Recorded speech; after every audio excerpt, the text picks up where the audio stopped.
Bonjour à tous et bienvenue dans cette nouvelle cette interview de rentrée début septembre. J'ai le plaisir d'être avec Olivier Maslow. Comment vas-tu, Olivier? Eh bien, je vais très bien, Anne, merci. Merci de me proposer cette interview et bonjour à tous ceux qui nous écouteront ou qui nous écoutent. Alors, je suis Anne Sarkissian, scénariste, réalisatrice et j'accompagne les personnes à se révéler, à les mettre en lumière. Et donc, c'est un véritable honneur d'être avec toi, Olivier, aujourd'hui. Toi qui as beaucoup œuvré sur le livre Transurfing. Mhm, Est-ce que tu effectivement. peux nous dire quelques mots? Après, on va parler de toi, de ce que tu fais aujourd'hui, mais comment ça s'est fait? En fait, j'ai rencontré une coach russe qui était mariée avec un Belge, j'habitais à Bruxelles, et elle cherchait quelqu'un pour traduire et elle était à la sortie d'une émission télé que j'avais fait avec un autre coach et on a commencé à parler. Et il y a eu tout de suite quelque chose qui s'est passé et voilà, je lui ai fait lire le livre que j'avais écrit pendant ma leucémie, parce que j'avais une leucémie quelques années, quelques mois avant même. Et elle a dit, voilà, t'écris comme l'auteur, il faut que tu traduises. Et du coup, je me suis retrouvé à traduire. On devait faire ça ensemble, mais elle est décédée au moment où le premier livre est sorti. Et donc, voilà, j'ai continué tout seul et j'ai donc été un peu, voilà, monsieur Transurfing en France, jusqu'au moment où j'ai préféré déléguer le flambeau pour me consacrer à ce que j'avais envie d'apporter, moi, au niveau des approches. Quand tu as découvert ce livre, ça t'a parlé, ça t'a... Qu'est-ce que tu as ressenti? Immédiatement, immédiatement. Je lis très peu, mais j'ai des livres références. Et là, tout de suite, j'ai vu quelque chose de l'ordre de Conversation avec Dieu, pour ceux qui connaissent. Ou pour moi, c'est des livres où il n'y a pas d'erreur, si je peux dire. Donc, pour moi, il y avait vraiment voilà, il y avait une très belle réflexion en profondeur. Et c'est un modèle vraiment très concret de compréhension de notre réalité. Et je l'applique quelque part dans ma vie, en toile de fond, même dans mes formations en toile de fond. Hmm. Mm. Et donc, Vadim Zeland, qui est l'auteur, avait déjà un gros succès lorsque tu as eu le livre entre les mains. C'était déjà un best-seller. Oui, oui, oui. Best-seller dans, je ne sais plus, 35 pays. Oui, oui, c'est une grosse star aux États-Unis, enfin en Russie, aux États-Unis, enfin, en ce moment en tout cas. Et donc, non, ouais, c'était, ouais, donc oui, je suis rentré dans le clan des traducteurs, représentants, etc. Mais comme je te dis, je voulais passer à autre chose, hein. Voilà. Ok, En plus ok. de ça, tu te fais attaquer par, oui, ça y est, tu te fais de l'argent sur le dos de Vadim Zeland, enfin, alors que Ah, c'était, enfin, tout ce qu'on peut entendre comme bêtises sur les réseaux. hmm. C'est marrant quand même pour un auteur d'avoir comme ça un représentant, ou en tout cas un porte-parole de son œuvre dans différents pays. C'est... Oui, mais en même temps, avec cette coach, avec Tania, on avait créé des ateliers, des trajets, on appelait ça 4 week-ends, où on avait vraiment un trajet, enfin, les personnes qui allaient les suivre, c'était puissant, c'était des outils qui venaient de cette euh, j'ai envie de dire, approche quantique et que j'ai enrichi avec les outils des neurosciences. C'est-à-dire que en même temps que je disais transurfing, en même temps qu'on a construit ces ateliers, je faisais des liens avec ce que j'avais compris des neurosciences. J'étais juste en train de me former avec Jacques Fradin. Et du coup, forcément, pour moi, il y avait un lien. Et d'ailleurs, quelques temps après, j'ai écrit le livre Neurocantis, qui était vraiment ce lien entre la quantique et les neurones. Pour moi, c'est imbriqué. Donc, à partir du moment où on comprend que quand on est dans le lâcher-prise, la confiance, etc., on va rayonner d'une énergie qui va avoir un impact sur notre environnement et qui va forcément nous ramener des choses meilleures, hein, si je dois résumer simplement. Voilà, et ça, c'est à la fois cette approche quantique où l'observateur crée sa réalité, et à la fois cette capacité dans cette posture préfrontale du cerveau, c'est-à-dire sérénité, adaptation, intuition, créativité. Hmm, Donc c'était d'accord. vraiment le lien. C'est pour ça que tout est imbriqué maintenant. Oui. On a créé l'approche neurosensorielle, mais il y a de la neuroscience, mais il y a aussi quelque part ces principes de transurfing, plus d'autres techniques qu'on a rajoutées, mais c'est imbriqué partout. Ouais, tu t'es enrichi, forcément, on s'enrichit tous de notre savoir et puis on évolue et après on propose de nouvelles choses. Mais avant d'aller plus loin sur ce que tu fais aujourd'hui, je voudrais quand même revenir sur ton passé avant Transurfing, avant la notoriété que tu as eue grâce à ça. Eh bien, avant, tu faisais de la musique. Oui, mes parents m'ont mis au piano à l'âge de 6 ans. Ah, tu as Pendant été 4 ans, obligée? j'ai reçu des coups de pied dans le derrière. Et Ouh, au bout de la quatrième année, je me suis dit, j'ai commencé à jouer, à prendre du plaisir. Et du coup, j'ai joué, je jouais, je jouais, je jouais. Et bah, j'ai joué dans des balles, j'ai commencé à jouer dans des studios d'enregistrement en province. Ça, c'était dans les années, fin des années 70, hein. Et du coup, bah, à ce moment-là, j'ai eu une connexion, un musicien avec lequel j'ai travaillé, qui m'a proposé d'aller accompagner Graham Allwright, Maxime Le Forestier. Et j'ai mis à fond le pied dans le show business parisien en toute simplicité. J'ai envie de dire encore une synchronicité, parce que quand on est bien aligné, ça, voilà. J'ai eu beaucoup de synchronicité comme ça. Et donc très rapidement, Le Forestier c'est un album. Là, il y avait Schultes et puis deux compositeurs de musique de pub. Et puis à un moment, il fallait faire un truc au clavier. Ben, il m'a dit, bah, tiens, t'es là, vas-y. J'ai joué. Et après, ben, du coup, les mecs, ils voulaient bosser avec moi. Et, euh, et ça s'est fait aussi comme ça. Du coup, j'ai commencé à bosser tout de suite à Paris. ouais. Et j'ai été musicien de studio pendant 15 ans. Ouais. Et Voilà. tu m'as dit en off que tu avais fait des tournées aussi avec Patrick Bruel. Donc, tu as vraiment été sur de nombreuses Ouais, ouais, ouais. scènes stars, hein. Souchon. Alors, pas tellement la scène, plus le studio. Beaucoup plus le studio. Ok. Souchon, oui, Bruel sur scène, par contre, mais pas mal de tubes dans les années 80. Sheila aussi, chef d'orchestre de Sheila au Zénith, dans les années 85. Clavier, Sheila, clavier. Ouais, clavier, chef d'orchestre, ouais, ouais, voilà, dans ouais, les ouais. studios. Ouais. Donc, il y a quelque chose, un lien fort avec la musique. Et puis, un jour, tu abandonnes tout. En fait, oui, parce qu'il faut dire qu'à 22 ans, j'ai un copain qui m'a dit, tiens, il y a un petit truc qui vient des États-Unis, c'est des expériences, je te propose de faire ça. C'était les petites pilules de Dr. Sasha Shulgin, qui a été le créateur de l'ecstasy, hein, comme on dit maintenant, c'est MDMA. Et en fait, c'était absolument pas interdit, personne ne savait ce que c'était. C'était des groupes de tests. Et là, j'ai vécu beaucoup une sacrée prise de conscience sur, voilà, sur la relativité esprit-matière, etc. Voilà, comprendre qu'en fait, voilà, il y a quelque chose de plus grand que ce qu'on vit là. Euh, C'était ça, tiens, je découvrais qu'il y avait quelque chose de plus grand, mais je m'en étais jamais rendu compte avant. Oui. Et ça, c'est peut-être en lien aussi avec une expérience de mort imminente que j'ai fait à 4 ans et demi quand je suis tombé sur du béton, la tête la première. Donc j'ai envie de dire, il y a des éléments dans ma vie qui m'ont forcément amené à voir les choses un peu différemment, quoi qu'il arrive. Je je crois que cette première interview ne suffira pas, hein, parce que là, tu nous racontes les choses vite fait. J'ai fait ci, j'ai fait ça. Mais en fait, c'est une vie extrêmement riche d'expériences, voilà, qui t'amène à ce que tu fais aujourd'hui. Mais en fait, chaque chapitre de ta vie, faut bien qu'on se penche dessus et qu'on aille un petit peu plus loin à chaque fois.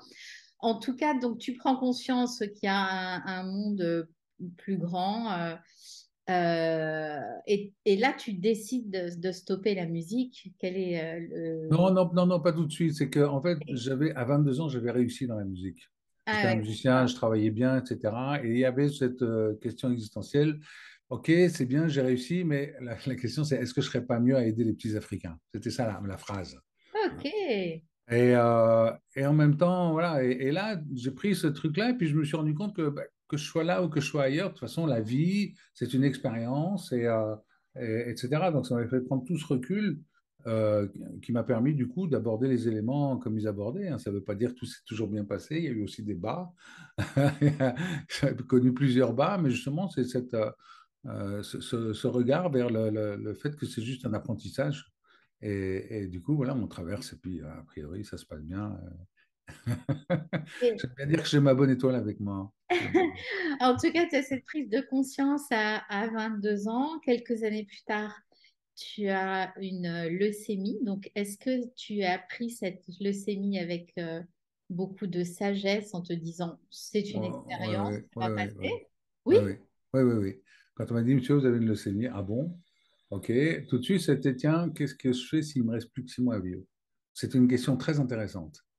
Et du coup, je me posais la question, mais non, qu'est-ce que je ferais plutôt ça? Qu'est-ce que je fais? Qu'est-ce que je fais? Et puis, bah, du coup, voilà, j'ai eu les premières, enfin, j'ai eu trois séjours de 6 semaines à chaque fois. Et au troisième séjour, j'ai eu une greffe de cellules souches. Et puis maintenant, c'est totalement terminé. Mais j'ai traversé ça comme une expérience. J'étais de bonne humeur, je m'amusais avec les infirmières, etc. Et j'avais un voisin, il m'avait mis un voisin de chambre qui, lui avait du mal. Il l'avait mis pour que, voilà, pour que je le divertisse. En fait, on a été greffé à 15 jours d'intervalle. Un mois après, il était encore en réanimation, enfin, voilà, pour pneumonie. Et un an et demi après, il décédait. Et donc, il y avait vraiment cette idée que oui, ça a été très, très, très riche. Très, très, très riche. J'ai compris énormément de choses là, à ce moment-là. Et du coup, après, je me suis dit, bah voilà, qu'est-ce que j'ai vraiment envie de faire? Et c'était l'accompagnement, le coaching. Voilà. Et L'accompagnement. là, ça faisait longtemps que c'était sous-jacent, mais là, il n'y avait plus de doute, quoi. C'était maintenant, puisque en fait, ça peut s'arrêter n'importe quand, autant faire vraiment ce qu'on a envie de faire. Donc, ça donnait du sens à ta vie, en tout cas, d'accompagner des personnes. C'est quelque chose qui te faisait vibrer ou qui te fait encore vibrer.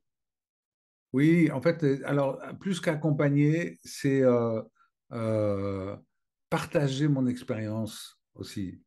C'est-à-dire, je pense que c'est un peu d'ailleurs le cheminement de la plupart des personnes. Quand une personne a envie de tout d'un coup se former au coaching, un truc comme ça, c'est que elle a compris des choses et qu'elle a envie de le faire partager. Et donc, c'est parce qu'on comprend des choses sur soi qu'ensuite on a envie de le faire partager, parce que ceux qui n'ont pas tout à fait compris ou qui sont en chemin, etc., ben, ils souffrent. Donc c'est toujours la même chose que de dire, ce serait tellement plus simple si on arrivait à déjà mieux se connaître individuellement et mieux fonctionner tous ensemble. Et d'ailleurs, c'est vers ça qu'on doit aller. Je suis persuadé que les chaos qu'on vit actuels nous amènent vers ça.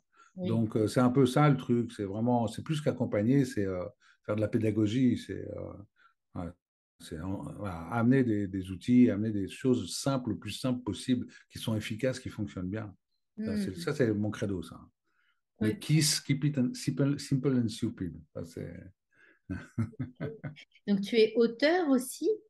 Euh, donc, tu as déjà transmis dans ces livres. C'était important pour toi d'écrire ça. Mhm. Oui, oui, oui, oui, oui, j'ai plusieurs livres. Bah, j'ai eu Neurocantis, là, ce mélange de neurosciences et approche quantique, où je parlais déjà de l'importance de l'organisation, vraiment que l'organisation voilà, ne profite pas de l'humain comme une ressource qu'elle va épuiser, mais qu'au contraire qu'elle lui donne beaucoup plus de valeur et de potentiel. Voilà, il y a beaucoup, beaucoup de potentiel à travers l'humain. Donc ça a été un peu ça mon credo, ça l'est toujours. Après, on a fait 2 livres avec Sami Kalel, avec qui on a créé l'approche neurosensorielle. Un, Mhm. c'est le leadership du cœur, parce qu'effectivement, un manager voilà, qui fonctionne avec son cœur, il va générer une autre dynamique. Mais c'est vrai pour un parent, c'est vrai pour tout le monde. Quand on dit leadership, c'est le leadership de soi hein, aussi. Hein. Ouais. Et l'autre, c'était les promesses de l'intelligence neurosensorielle. Donc justement, toutes ces expériences qu'on a faites et qui nous ont permis de faire le lien entre les neurones, tout ce qui se passe dans le cerveau, et puis tout ce qui se passe au niveau de la sensorialité, puisque le corps nous dit tout sur ce qui se passe là-dedans. Donc, à partir du moment où on se connecte vraiment au cœur, au corps, etc., quelque part, on va aussi activer ce cerveau adaptatif préfrontal et apporter les bonnes solutions au lieu d'être dans des réactions automatiques, etc. C'est un peu tout ça le principe. Et D'accord. donc, Est-ce que, oui, pardon. avec ton approche, est-ce que donc tu aides les gens à réussir leur vie?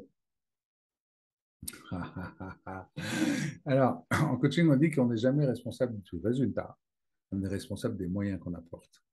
Ok. Donc, c'est les gens qui eux-mêmes prennent l'initiative d'aller dans la bonne direction, qui restent dans une résistance, etc. Mais il y a une chose qui est importante, c'est quand on est face à des situations récurrentes, c'est que forcément, on ne fait pas les bonnes choses, ou on fait tout pour arriver face à ces situations récurrentes. Donc, quand je sais pas, une personne qui tombe toujours sur un compagnon toxique, ou enfin des trucs comme ça, il y a des trucs récurrents dans la vie. Jamais d'argent, jamais d'argent. C'est-à-dire qu'il y a des choses à changer. Donc, à ce moment-là, ça vaut vraiment le coup de se tourner vers soi. Parce que quelque part, c'est se responsabiliser soi. OK, Mm. en quoi je suis partie prenante dans ce qui m'arrive? Et peut-être prendre du recul et puis se demander, tiens, comment je pourrais reprendre mon pouvoir d'action. Ok. Voilà, ça c'est le premier truc.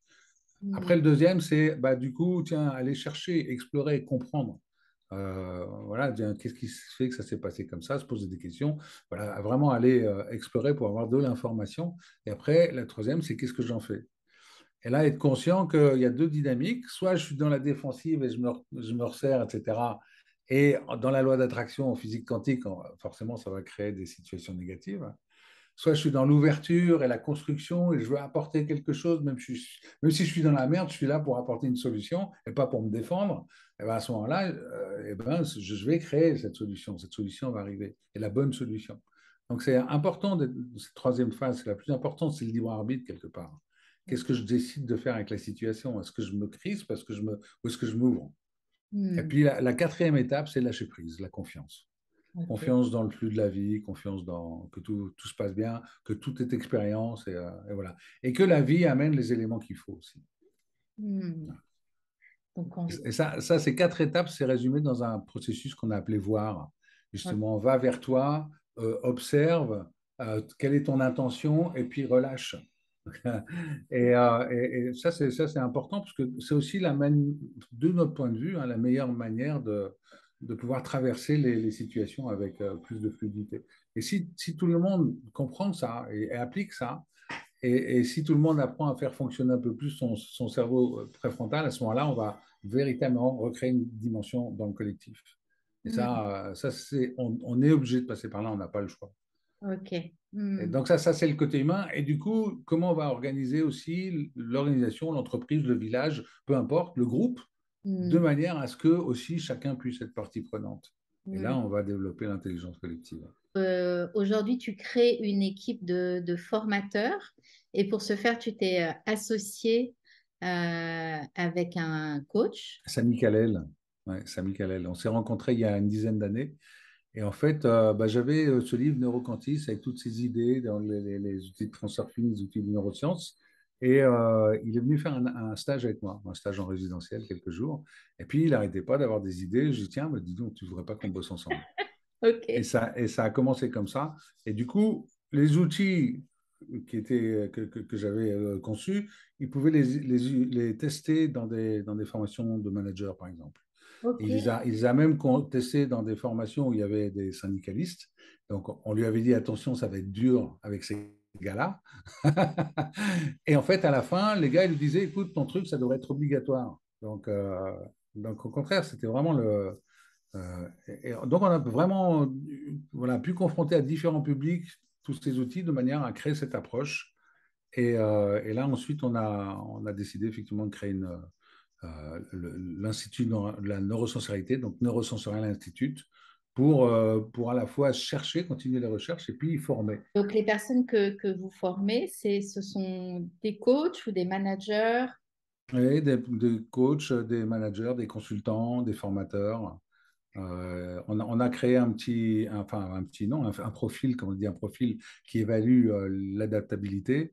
Et donc, on a des coachs qui utilisent ce profil avec leurs clients. Au fur et à mesure, voilà, il y a différents niveaux, différents moyens, j'ai envie de dire, de diffuser tout ça. D'accord. Différents publics à qui diffuser, j'ai envie de dire surtout. Ces Ouais. formations, il y a un agenda, il y a un site, hein, je vais mettre le site sous la vidéo, pour toutes les personnes qui ont capté l'humain que tu es et toute cette, riche de toute cette expérience que tu as envie de transmettre. Voilà, si vous êtes curieux, allez donc cliquer sur le site et si vous êtes coach, intéressez-vous eh bien, aux différentes formations. Je Comment veux ça? dire coach et manager, parce Ok. que dans une approche qu'on est en train de développer qui s'appelle l'approche neurosystémique, mais enfin, elle est même prête, elle est opérationnelle, j'ai envie de dire. Euh, on apprend aussi à des managers comment organiser différemment l'équipe en allant mieux définir des rôles, des redevabilités, en apprenant des outils qui vont permettre de donner des feedbacks constructifs, de mieux déléguer, de prendre les bonnes décisions, de mieux communiquer, de gérer le stress chez l'autre, etc., etc. Donc, D'accord. les managers aussi ils sont invités à venir faire cette formation parce que on en a eu, hein, on a eu des directeurs de vente, par exemple, d'un grand groupe qui sont sortis vraiment enchantés. Donc, coach, consultant, manager. Et donc, résultat, une fois sont formés, quand ils utilisent l'outil au sein de l'entreprise, au sein de l'organisation, au sein d'une collectivité. Les neurosciences, il y a un truc qui est génial, c'est qu'on arrive à avoir 4 centres de gouvernance dans le cerveau. Donc, ça permet de poser des diagnostics beaucoup plus précis.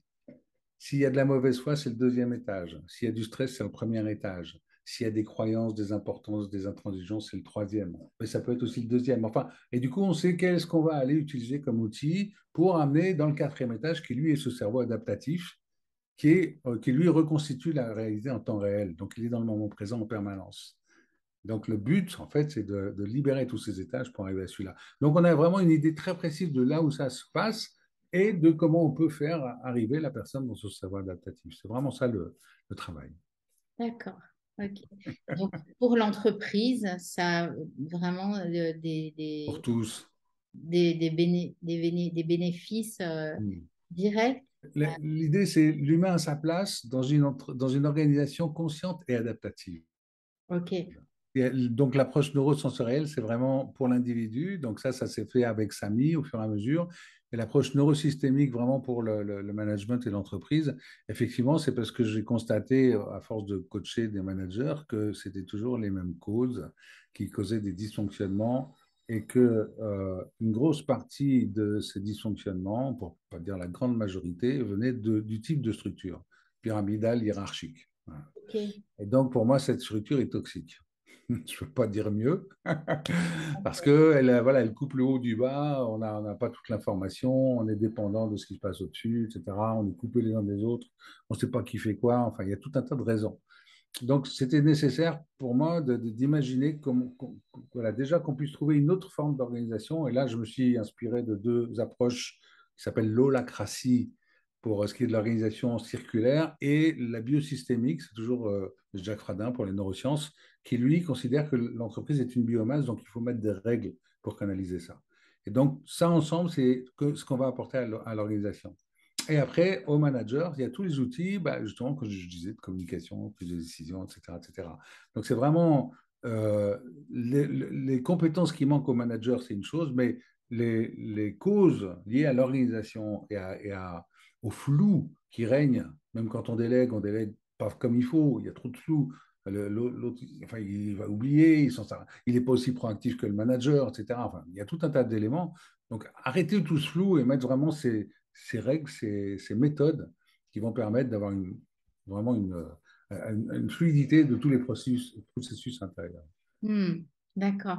Donc, en tout cas, ça va faire du bien à chaque individu, et au sein de l'organisation aussi. Et donc, tu dis qu'après, il y a des répercussions sur le collectif.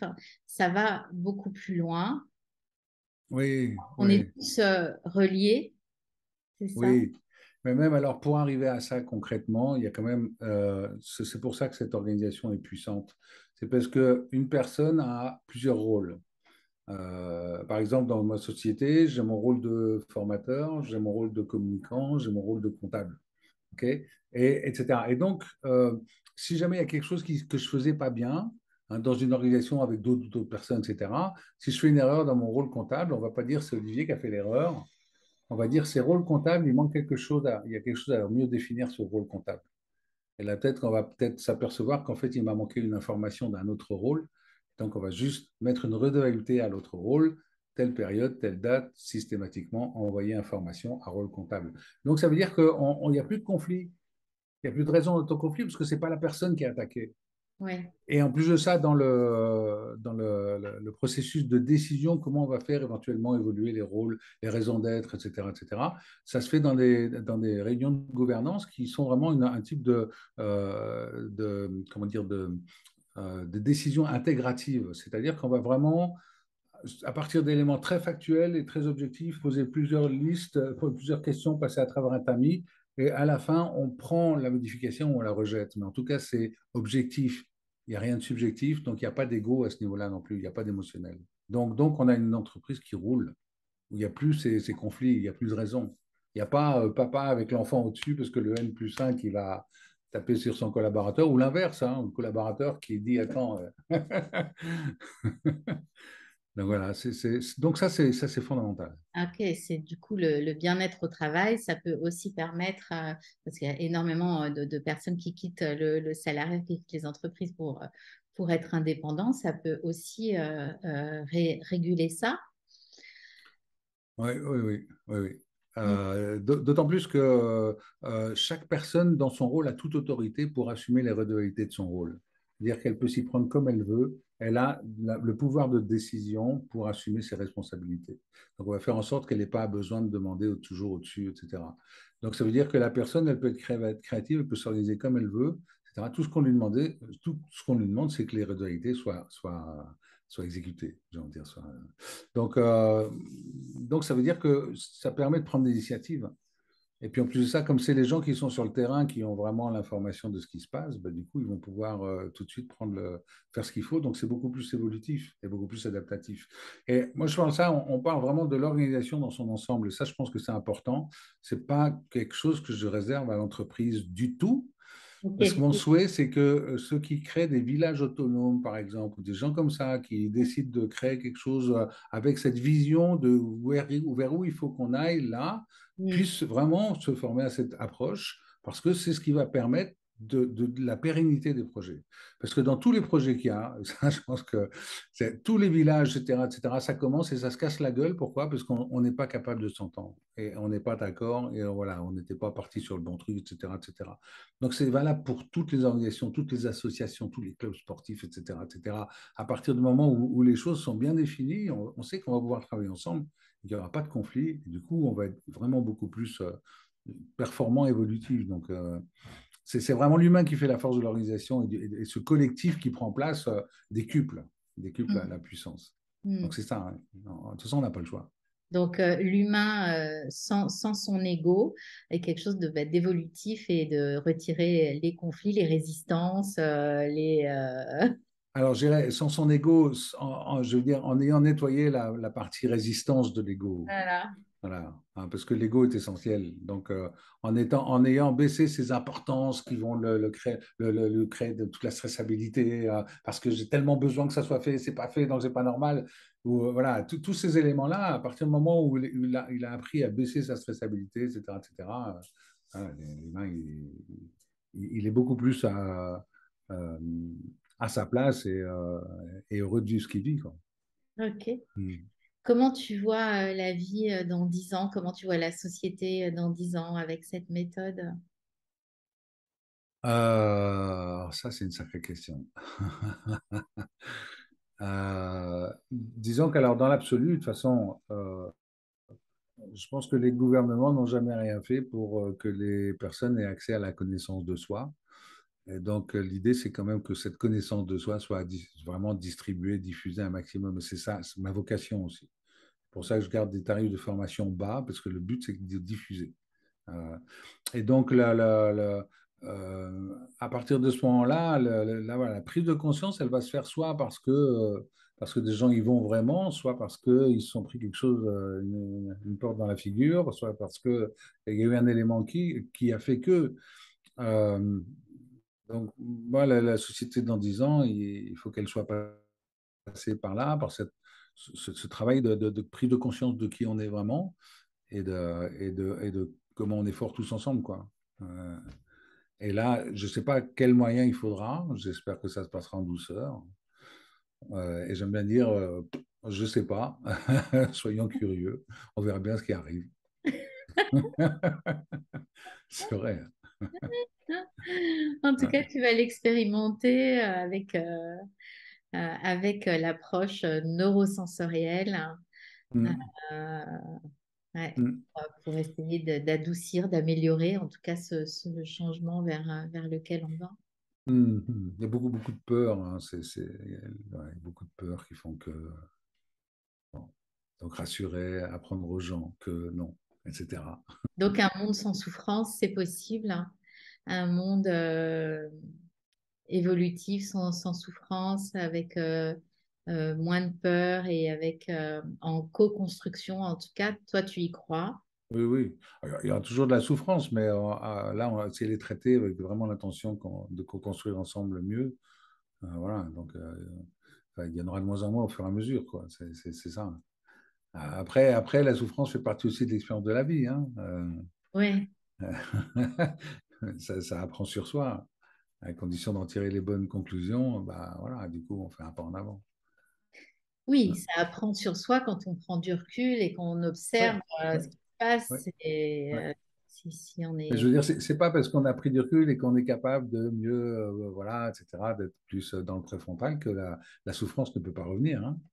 Mais c'est vivre l'expérience de la souffrance qui est intéressant. Quand Tania Sakovic est morte, dans cet accident de voiture, là, on allait vraiment, on commençait à faire la promo ensemble. J'ai pleuré pendant 2 jours et je me suis rendu compte que ces sanglots, en fait, c'était des beaux sanglots. C'était voilà, c'était une souffrance, mais c'était une souffrance où c'était parce que là, il y avait cet amour de ce qu'on avait pu faire ensemble. Hein, il n'y avait rien de sexuel ni quoi que ce soit, mais vraiment, il y avait une belle participation commune qui avait abouti à ça. Mais c'était beau, quelque part. Donc, s'autoriser aussi à vivre les émotions, quelque part, ça permet de les dégager. Alors que si on retient tout, ben voilà, après, ça revient, ça revient, ça revient. Ça, c'est un grand principe de la neurosensorialité, d'ailleurs. Ouais, d'accord. Parce que oui, oui, il faut laisser l'émotion s'exprimer et à ce moment-là, l'énergie négative est partie. Et quand je parle d'émotion négative, quand elle est positive, il faut encore plus la booster. Ok, eh bien, et alors on n'a pas dit que tu étais aussi papa, tu es un papa. Est-ce que tu parles de cette approche à tes enfants? Est-ce qu'ils sont au courant? Est-ce qu'ils suivent ce, ce mouvement? Oui, et en même temps, je ne peux pas être le coach de mes enfants. Donc, ils ont leur vie, ils savent ce que je fais. Euh, faut dire que quand j'ai commencé à faire ça, les trois grands étaient déjà indépendants. Et donc, il n'y avait plus que la petite. Ça les arrange quand ils ont des coups durs, par exemple au niveau professionnel, etc. Un truc, voilà, etc. Tiens, papa, comment il faut faire, etc. Donc là, oui, à ce niveau-là, je les aide. Et je pense que, enfin, je sais pas, voilà, après, ils font leur expérience de la vie, mais voilà. Ils ont sûrement hérité un peu de cette capacité à prendre du recul. Ok, en tout cas, ils te demandent des conseils. Et alors, est-ce que tu aurais un conseil là, au moment de la rentrée? Voilà, c'est la rentrée, des fois, on est un peu frustré parce qu'on trouve que l'été qu'on n'a pas pris, qu'on ne s'est pas assez reposé, on n'a pas envie de rentrer, c'est un stress, la rentrée des classes, la reprise du boulot. Qu'est-ce qu'on pourrait faire pour une rentrée sereine? Baisser les importances, dire, c'est pas si grave, rien n'est si grave. Et quelque part, voilà, lâcher prise, ça va permettre que ça se passe bien. Moi, j'aime bien dire que plus on lâche prise sur quelque chose, plus on a de chances pour que ça se passe bien. Et si quoi que ce soit, si quoi qu'il arrive, il y a un petit truc qui coince, ben, c'est pas grave, on aura accepté que ça puisse voilà, arriver. C'est cette capacité d'accepter, en fait, et de baisser l'importance. C'est difficile, sans doute, pour les personnes qui se disent, oui, mais c'est bien gentil, moi j'ai mes gosses, etc., j'ai tout ça, et je reviens au boulot, j'étais en vacances, c'était vachement bien, maintenant, etc., etc. Mais voilà, voir ça comme une expérience, et puis derrière ça, se poser la question, qu'est-ce que je veux vraiment, en fait? C'est aussi ça, hein. J'ai envie de dire, le conseil le plus global que je puisse donner, c'est que c'est plutôt face à toute situation, il y a quatre possibilités. Quatre possibilités, c'est accepter la situation, mais vraiment l'accepter. Ok, c'est comme ça, je vis avec. Ça, c'est ok, c'est accepté, ça me stresse plus du tout. Je me suis pas résigné, mais j'ai accepté. C'est quitter, effectivement, ou ça peut être modifier, c'est de modifier quelque chose. Qu'est-ce que je peux modifier pour que ça aille mieux? Voilà, ça, c'est les trois solutions, j'ai envie de dire, actives. Et il y en a une autre, c'est subir. Là, c'est se résigner, par contre. Pour moi, celle-là, c'est la mort. Il n'y a plus de vie. Donc, quelque part, voilà, poser cette question, comment je pourrais peut-être subir un peu moins ma vie? Qu'est-ce que j'aurais envie de faire pour moins la subir? Hmm. Ça, ce serait plutôt, ah, mais c'est au-delà de la rentrée, quoi. C'est Ouais. la vraie question à se poser, mais à se poser avec beaucoup de tranquillité, juste se la reposer, pas Hmm. essayer de trouver la réponse et puis elle viendra toute seule. Ça, c'est Hmm. aussi l'intuition, c'est comme ça que ça marche. Et je dis la rentrée parce que souvent, c'est bah, on vient de déposer les enfants à l'école et puis là, on a eu 1 heure d'embouteillage avant d'arriver au bureau. Et rien que ça, déjà, c'est le contraste avec les vacances. Et on se dit, on en a pour 1 an d'embouteillage ou de Mm, RER. mm, mm. Il y a une posture qui est la posture du romantique, j'ai envie de dire. C'est cette acceptation que tout ça, quelque part, c'est pour quelque chose de beau derrière.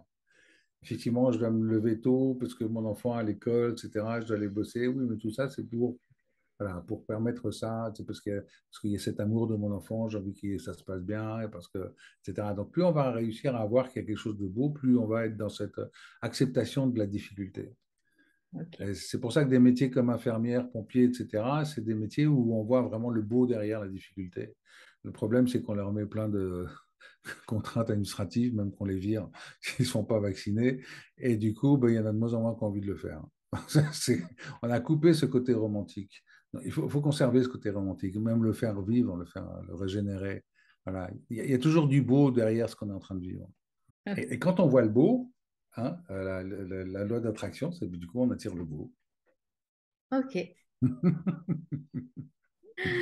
Ah bah, merci beaucoup pour pour cet échange. Est-ce que tu as envie de rajouter quelque chose au niveau de l'approche neurosensorielle? Non, je crois que tout a été dit. Moi, je veux juste conclure par ce que je dis, hein, l'homme à sa juste place, qu'il se sente vraiment bien là où il est, à faire ce qu'il fait avec une certaine quantité de plaisir, etc., avec mieux communiquer avec les autres. Et donc, justement, dans un monde organisé d'une manière vraiment consciente et adaptative, c'est-à-dire vraiment qu'on puisse apporter toutes les modifications en temps réel pour que. Ah oui, il y a un truc qui est sympa, c'est de dire que quand ça va pas, c'est une tension. Mais la tension, elle est signe qu'il faut faire évoluer quelque chose. C'est pas une tension que ça va pas, mais c'est que, tiens, qu'est-ce qu'on n'a pas, qu'est-ce qu'on peut faire évoluer pour que ça se passe mieux ensuite et qu'il n'y ait plus cette tension. Donc Ok. voilà, aller dans ce sens-là. Bah, merci beaucoup. En tout cas, Merci aussi. ce que je vois aussi, c'est que par rapport à ce qu'on disait tout à l'heure, toutes tes péripéties dans ta jeunesse, euh, là, c'est beaucoup plus tranquille pour toi. Il y a moins de péripéties. Tu as une vie un peu plus calme et tu as moins voilà, de déménagement puisque tu as fait Ouais, ouais, c'est sûr, c'est sûr. plusieurs villes. Ouais. Et puis, c'est vrai qu'avec les formations en ligne maintenant, voilà, je bouge plus beaucoup, hein. C'est vrai que ça fait une qualité de vie sympathique, on va dire. La vie est plus douce. Voilà, la vie est plus douce, mais voilà, à chacun toujours d'aller. C'est la recherche, hein. Et puis, c'est pas parce que c'est d'aujourd'hui qu'il n'y aura pas demain encore un problème qui arrive. Voilà, ça sera à régler. Nous, on s'est rencontrés vers la pointe du Finistère. Il y a une belle présence en toi et donc vraiment tu intègres ce que tu euh, prônes aujourd'hui. Voilà. Ok, super alors. Il vaut mieux ça que le contraire.